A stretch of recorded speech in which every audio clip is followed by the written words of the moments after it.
লা তাসরিবা আলাইকুমুল ইয়াওমা ইয়াগফিরুল্লাহু লাকুম ওয়া হুয়া আরহামুর রাহিমিন। অষ্টম হিজরি মক্কা বিজয়ের সময় আল্লাহর হাবিব বললেন, মক্কাবাসীদের প্রতি বললেন, তোমাদের উপর আমার কোনো প্রতিশোধ নেই, কোনো অভিযোগ নেই, আল্লাহ তোমাদেরকে ক্ষমা করুন।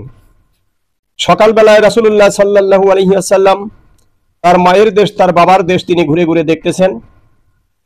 তিনি সাহাবীদেরকে বললেন, সে সাহাবীরা, তোমরা ওই আয়াতটি বেশি বেশি করে পড়ো, কুল জাআল হাক্কু ওয়া জাহাকাল বাতিল ইন্নাল বাতিলা কানা জাহুকা।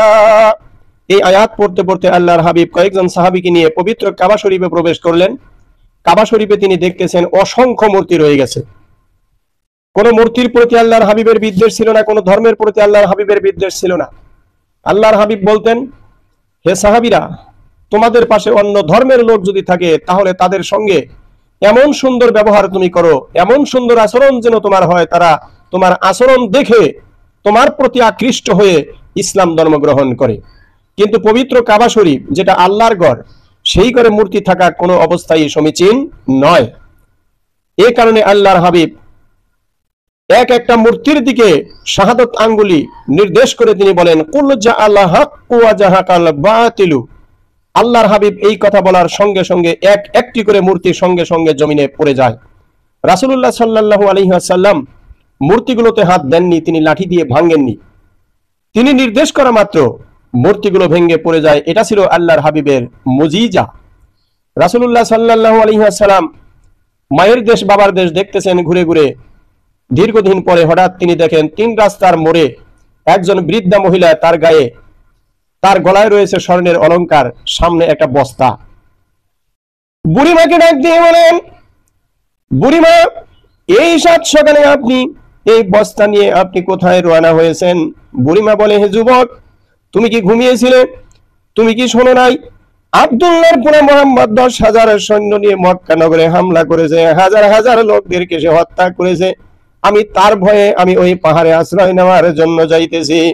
আল্লাহর হাবিব বলেন, বুড়িমা, তুমি কি আব্দুল্লাহর পুরা মুহাম্মদকে কোনোদিন দেখেছো? বুড়িমা এইবারে বলে, আল্লাহ যেন মৃত্যুর পূর্বে ওই লোকের মুখখানা আমাকে না দেখায়।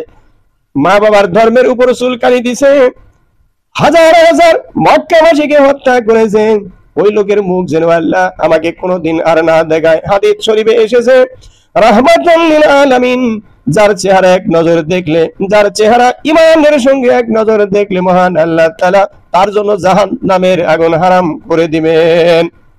রাসূলুল্লাহ সাল্লাল্লাহু আলাইহি ওয়াসাল্লাম বললেন, আপনার এই বস্তাটা যদি আমি নিয়ে দেই তাহলে আপনি রাজি আছেন? এবার মহিলা বলে, হয়তো তুমি কয়টা পয়সা কামাই করার জন্য বলতেছো। আল্লাহর হাবিব বললেন, মা, 1 পয়সা লাগবে না। এবার রাহমাতাল লিল আলামিনের বৃদ্ধা মহিলা, কাফের মহিলার সেই বস্তাটা রাসূলুল্লাহ সাল্লাল্লাহু আলাইহি সাল্লামের মাথায় উঠিয়ে দেওয়া হলো। বুড়ি আগে আগে যায়, রাসূলুল্লাহ সাল্লাল্লাহু আলাইহি সাল্লাম পিছনে পিছনে যায়। আর বুড়ি বারবার ফিরে ফিরে তাকিয়ে দেখে যে লোকটা আবার আমার বস্তা নিয়ে পালিয়ে যায় নাকি। এইভাবে যাইতে যাইতে দীর্ঘ সময় পার হয়ে গেল। আল্লাহর হাবিবের মাথায় এই বৃদ্ধা মহিলার বস্তা নিয়ে তিনি যাইতেছেন। পাহাড়ের কাছে যখন গেছেন, পাহাড়ের নিচ থেকে ডাক দিয়ে বলে, ও আমার ছেলেরা, ও আমার প্রতিবেশীরা, দেখো আমি মুহাম্মাদের ভয়ে আমি পাহাড়ের পারে আসছি, এই বস্তাটা তোমরা নিয়ে নাও। অপরদিকে পাহাড়ের উপর থেকে তার আত্মীয় স্বজন, তার ছেলেরা যারা পূর্বেই পলায়ন করেছেন, তারা আল্লাহর হাবিবকে দেখতেছে রাহমাতুল লিল আলামিনের মাথার মধ্যে আমার মায়ের গাঠুরি রয়ে গেছে।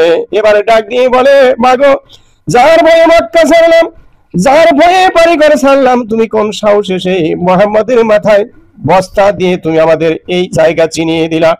এইবার নবী পাক সাল্লাল্লাহু আলাইহি সাল্লামের দিকে বুড়িমা একবার করে তাকায়, আবার পাহাড়ের দিকে তাকায়, আল্লাহর হাবিবের দিকে তাকায়, পাহাড়ের দিকে তাকিয়ে বলে, ও আমার ছেলেরা, ও আমার প্রতিবেশীরা, তোমরা তাড়াতাড়ি এইখানে চলে আসো।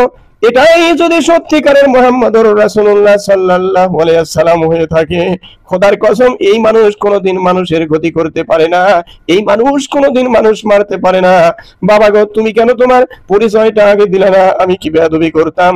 আমি কি আমার কাঠুরিটা তোমার মাথায় উঠিয়ে দিতাম? মুহূর্ত দেরি নয়, তুমি আমাকে পড়িয়ে দাও লা ইলাহা ইল্লাল্লাহু মুহাম্মাদুর রাসূলুল্লাহ। রাসূলুল্লাহ সাল্লাল্লাহু আলাইহি ওয়াসাল্লামের সুন্দর আচরণ দেখে কাফেররা, মুশরিকরা তার আচরণে মুগ্ধ হয়ে ইসলাম গ্রহণ করেছে।